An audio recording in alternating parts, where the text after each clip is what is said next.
Welcome back to Salam learning. അബീമസ് ആണ്. മക്കളെ, നമ്മുടെ ഇംഗ്ലീഷ് എക്സാമിന് നമ്മളോട് ക്വസ്റ്റ്യൻ പേപ്പറിൽ ചോദിച്ച് കാണുന്ന ഒരു ക്വസ്റ്റൻ ആണ് അനൗൺസ്മെന്റ് പ്രിപ്പയർ ചെയ്യാന്ന് പറയുന്നത് അല്ലേ. അപ്പോൾ അനൗൺസ്മെന്റ് പ്രിപ്പയർ ചെയ്യുമ്പോൾ നമ്മൾ ശ്രദ്ധിക്കേണ്ട കുറച്ച് കാര്യങ്ങൾ എന്തൊക്കെയാണെന്നാണ് മിസ് പറയുന്നത്. എപ്പോഴും നമുക്കൊരു സല്യൂട്ടേഷൻ വേണം. അതായത് ആരെയാണോ നമ്മൾ ഈ കാര്യങ്ങൾ അറിയിക്കുന്നത് ആ ആൾക്കാരെ നമുക്കൊന്ന് സംബോധന ചെയ്യണം അല്ലേ. അപ്പോൾ നമുക്കിത് നോർമലി സ്റ്റുഡൻസിനെ ആണെങ്കിൽ സ്കൂളിലാണെങ്കിൽ അസംബ്ലിയിലൊക്കെ ആണെന്നുണ്ടെങ്കിൽ നമുക്ക് ഡിയർ സ്റ്റുഡൻസ് എന്ന് പറഞ്ഞിട്ട് സ്റ്റാർട്ട് ചെയ്യാം. ഇനി അല്ലാണ്ട് പുറത്തുള്ള ആൾക്കാരെയാണെന്നുണ്ടെങ്കിൽ നമുക്ക് ലേഡീസ് ആൻഡ് ജെന്റിൽമാൻ എന്നൊക്കെ പറഞ്ഞിട്ട് സ്റ്റാർട്ട് ചെയ്യാം. സോ പ്രോപ്പർ ആയിട്ട് ഒരു സല്യൂട്ടേഷൻ ആദ്യം നമ്മൾ കൊടുക്കുക. ഓക്കെ, സല്യൂട്ടേഷൻ ആദ്യം നമുക്ക് വേണം.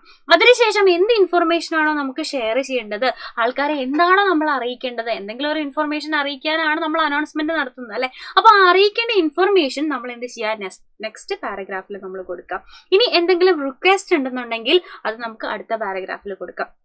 ഉദാഹരണം പറഞ്ഞാൽ നമ്മൾ പറയുകയാണ്, നമ്മൾ ഇന്ന് വൈകിട്ട് നമ്മുടെ സൈലത്തിന്റെ ലൈവ് കാണാൻ വരെ നമുക്ക് എല്ലാവർക്കും നമ്മളിതാ നമ്മുടെ ഇക്കോ സിനിമയുടെ ടിക്കറ്റ് ഫ്രീ ആയിട്ട് കൊടുക്കുകയാണ് നമ്മൾ പറയാണ്. ഈ ഒരു കാര്യം നിങ്ങളെ അറിയിക്കണം അല്ലേ.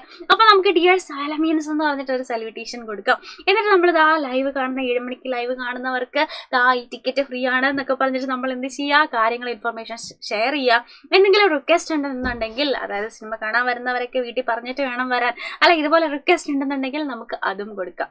ഓക്കെ, അപ്പോൾ ഈ ഒരു രീതിയിലായിരിക്കണം അനൗൺസ്മെന്റ് പ്രിപ്പയർ ചെയ്യേണ്ടത്. സോ ഈ വീഡിയോ യൂസ്ഫുൾ ആയിട്ടുണ്ടെന്നുണ്ടെങ്കിൽ തീർച്ചയായിട്ടും ഫ്രണ്ട്സിന് ഷെയർ ചെയ്ത് കൊടുക്കുക.